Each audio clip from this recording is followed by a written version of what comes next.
right, everyone, get ready for a deep dive. Today we're going deep into branding, and we got a real interesting figure, BaAghil. Oh, yeah, he's making waves. He's big in the Middle East, but his work's getting global attention now. Yeah, globally. But here's the thing. Okay. This branding guru, right, graduated college with a 2.0 GPA. Really? Wow. So how does someone with, seemingly not that great of a start become this sought-after expert? Yeah, that's a great question. It really makes you think about how we define success, Like, his story's not the usual straight line to the top. No? He actually started out in retail, working department stores, San Francisco, New York, all over. So hands-on experience. Totally, yeah. Then he went on to work with some fashion brands. Okay. But it wasn't until 2007 that things really shifted for him. He ended up in Saudi Arabia. Saudi Arabia. And that's when he really found his niche. So 2007 in Saudi Arabia. Something must have happened. It was a turning point, yeah. Like a clash of values, actually. Oh. A client, questioned his independence, his intellectual freedom, and that really sparked something in him. He realized that to really excel, he had to be able to go after his own vision. So And he needed autonomy. Yeah, exactly. Right. He ended up starting his own consultancy, even though, what he wanted to do didn't even exist yet. Well, forging a whole new path. Yeah, he was a pioneer. So what was it? What did he want to do differently? What was this new vision for branding? He had this core belief that a brand isn't just about, the stuff we usually think of. Transactions, logos, advertising. Okay. For him, it was about something much deeper, like cultivating real relationships with your audience. Relationships. Yeah, real human connections, a sense of belonging, shared values, all that. I hear those words a lot, though. Yeah. Authenticity, relationships, shared values. Doesn't everyone in marketing say that these days? Yeah, you're right, they do. So what makes BaAghil different? I think it's his commitment to actually, walking the walk. He calls out the whole industry, especially in the Middle East. What, for being all talk? Kind of. He thinks they're too focused on visuals, on the surface stuff. Ah, style over substance. Yeah. And he's not afraid to critique, even the big names. So he's a bit of a rebel? Yeah, you could say that. Yeah. He really pushes back against those traditional approaches. Give me an example. What's he calling out specifically? Well, he says, a lot of companies, especially in the Middle East, they mix up branding with graphic design. Oh, I see. Yeah. He says, a brand starts with figuring out your core values and then building everything, your whole business around those values. So it's deeper than just, a flashy ad campaign. Way deeper. It's about truly understanding what your company is all about. Interesting. And he's got this framework he uses called the OneWord Model to help companies do just that. The OneWord Model. Okay. Yeah. The idea is you got to distill your brand's essence down to a single word that captures everything it stands for. And then that one word becomes like your guiding principle for every single decision you make. Okay, find one word, and suddenly you've got a strong brand. Sounds a little too simple. It's simple in theory, yeah, but it's definitely not easy to do. I can imagine. Getting to that one word, it takes a lot of deep thought, Like soul searching for your company. Exactly. You got to really understand your values, your mission, your strengths. Yeah. And then you got to figure out how all of that connects to your audience. Right. It's more about the journey of finding that word, not just the word itself. It's about clarifying what makes you unique. Yeah. Yeah. And once you've got that core essence, then it becomes so much easier to build a brand strategy that really works, that connects with your audience. That makes sense. Now, I know BaAghil has some other frameworks too, like the power of belonging and create your space. He does. Do these connect with the OneWord Model, or are they totally separate things? They're all linked, actually. Okay. The OneWord Model is the base, and then those other frameworks build on that core essence.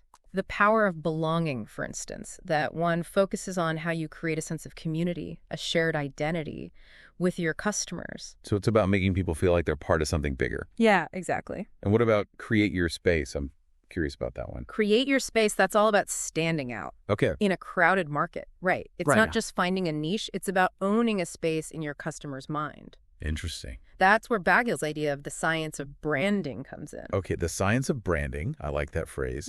What does that actually mean? So he uses a lot of psychology, sociology, even data analysis to figure out how people connect with brands on a deep level, an emotional level. So it's not all gut feeling and creativity. No, there's a real method to it. It's data-driven. Yeah. He's looking at consumer behavior to understand what really resonates with people.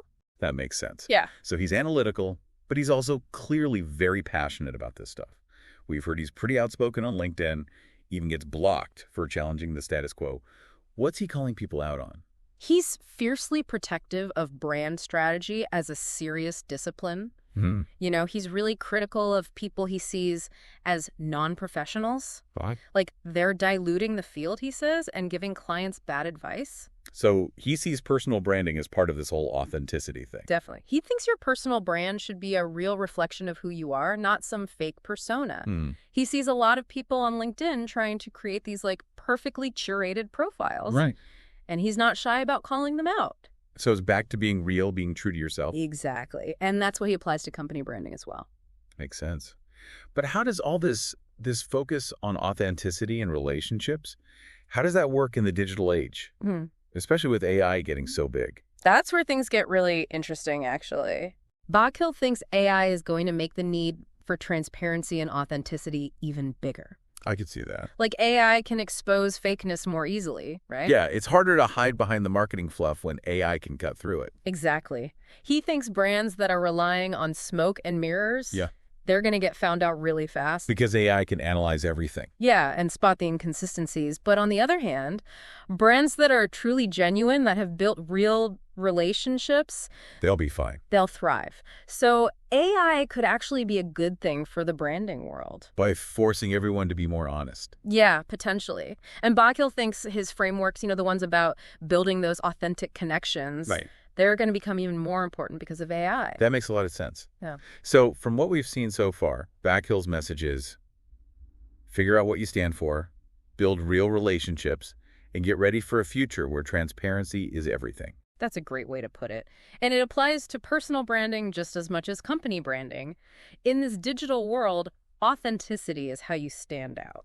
And it's about building real connections, not just chasing followers or likes. Exactly. And that's something we can all take away from BaAghil's work. It's a philosophy that goes way beyond branding. It's about how we approach business and maybe even life in general. Absolutely. He's a fascinating guy, and his ideas really make you think. And that's where, his personality really comes through. He's not afraid to be controversial. Yeah, you mentioned earlier he's pretty critical of how some people do personal branding, especially on LinkedIn. What's he got against that? It all goes back to authenticity, right? Okay. He thinks your personal brand, just like a company brand, should be the real you. Right. But he sees so many people building these perfect online personas that aren't genuine at all. Yeah. He actually calls it utterly bullshit, he says. He doesn't mince words. Nope. Yeah. So it's not enough to just have a polished profile and a list of achievements. So what does he want people to do instead? What's the alternative? Be real. Show your true self, even the flaws. Interesting. He believes that real connections come from vulnerability, from shared experiences. Not from trying to look perfect all the time. Right, exactly. It's a different way of thinking about personal branding. It is. A lot of the advice out there is about crafting this perfect image. Yeah, the whole fake it till you make it thing. But he's saying don't fake it at all. Be yourself. That's how you connect with people who genuinely resonate with you. So it's less about playing the game and more about being comfortable with who you are. Exactly. And that fits with his whole philosophy, moving away from transactions and toward genuine connection. Okay, yeah, I see that. Now, we've talked a lot about authenticity in relationships, but what about the future? How does he see all this playing out with AI becoming such a big deal? That's a good question. I think he sees AI as having a lot of potential, but also some risks. Okay, how so? Well, on the one hand, AI can increase transparency, right? Making it harder for brands to hide if they're being fake. Like we talked about earlier, AI could be like a truth serum for brands. Yeah, exactly. It can analyze all the data and see if a brand is actually living up to its claims. That's pretty cool. But the flip side is, AI could also be used to create even more convincing facades. Oh, I see what you mean. Imagine AI tools that can write perfect social media posts, personalized messages that feel totally real, even deepfakes that are impossible to tell from the real person. That's kind of scary. It is. It's like AI could make it harder to know what's real and what's not. So it's a double-edged sword. Yeah, and BaAghil would say that this is exactly why his approach to branding is so important. Okay, yeah. In a world where AI can create all this fake stuff, genuine relationships become even more valuable. Because you can't fake a real connection. Exactly. That's at the heart of his thinking. So it's not about fearing AI. Right. It's about using it in a way that helps us be more human. That's a great way to put it. And that's where BaAghil's frameworks come in. They give you a way to build brands and identities that are rooted in real human connection, which AI can't replicate. This all makes me think about how he's built his own personal brand. Yeah. He's known for being outspoken, for challenging the norms, for really being passionate about authenticity. Do you think that's helped him be successful? Absolutely. He stands out because he's not afraid to be himself, even when it's controversial. Yeah. People are drawn to that honesty, that integrity. So he's proving that being authentic actually works. Yeah, that's a powerful message for anyone trying to build a brand, personal or professional. You don't have to pretend to be someone you're not. Right. In fact, being genuine might be the best way to stand out from the crowd. I love that. So for our listeners, what are some of the key things they can take away from all this, especially as AI becomes more and more a part of our lives? I think one of the biggest lessons is to really embrace transparency. Okay. With AI, it's going to get harder and harder to hide if you're being fake. People are going to see right through it. Yeah, so the best strategy is just to be upfront about who you are and what you believe in. No more hiding. And that goes for both personal and company branding, right? Right. Another key takeaway is to focus on the human element. AI is great at automating things, but it can't replace real human connection. So those skills, like building relationships, they're only going to become more valuable. Exactly. He thinks that as the world becomes more automated, those human skills will be what set us apart. That's a really interesting perspective. Yeah. So it's not about being afraid of AI. It's about figuring out how to use it to our advantage. Right, and how to make sure we don't lose those human qualities in the process. And that's where BaAghil's frameworks can help. They give us a way to build something real, something authentic, in a world that's increasingly driven by technology. I love how you put that. It's not man versus machine. It's finding that balance between the two. Exactly, and using technology to enhance our humanity, not replace it. BaAghil's work really gives us a lot to think about. He's a thought leader, for sure. And I think his ideas will keep sparking important conversations about branding, business, even what it means to be human in this rapidly changing world. Definitely. Now, I want to hear from our listeners. What are your thoughts on all this? How do you see authenticity and relationship building playing out in your lives? Let's keep this conversation going. Wow, we've really gone deep on BaAghil, haven't we? Yeah, from his, unusual path to becoming this branding expert to his pretty strong critiques of the industry. He definitely makes you think. He does. Yeah. He challenges a lot of the assumptions about what it takes to build a successful brand. One of the things that keeps coming up is this idea of moving away from transactions. Right. And really focusing on those genuine relationships. It's a big shift for a lot of companies, I think. Yeah, it seems simple on the surface. But it's not easy. No, it's a whole different way of thinking. Yeah, for a long time, the focus has been on, closing deals, getting those quick wins, maximizing profit. Short-term thinking. Right. But BaAghil's approach is much more long-term. It's about building trust, fostering a sense of community around your brand. So it's not just seeing customers as, dollar signs. No. It's seeing them as people. Yeah, individuals with their own needs, their own values. And those values have to align with your brand's mission. Exactly. It's about creating a win-win where both sides benefit. And that goes back to authenticity, right? Totally. People can tell when they're being manipulated or just treated like a number. Yeah, nobody wants to feel like that. And in today's world, consumers are smart. They can see right through the BS. Want the real thing. They want to support brands that they feel good about that reflect their own values. It seems like BaAghil's frameworks, like the OneWord Model and the power of belonging, they give companies a way to actually put these principles into practice. They do. They're tools to build that deeper connection with your audience. Can you give me an example?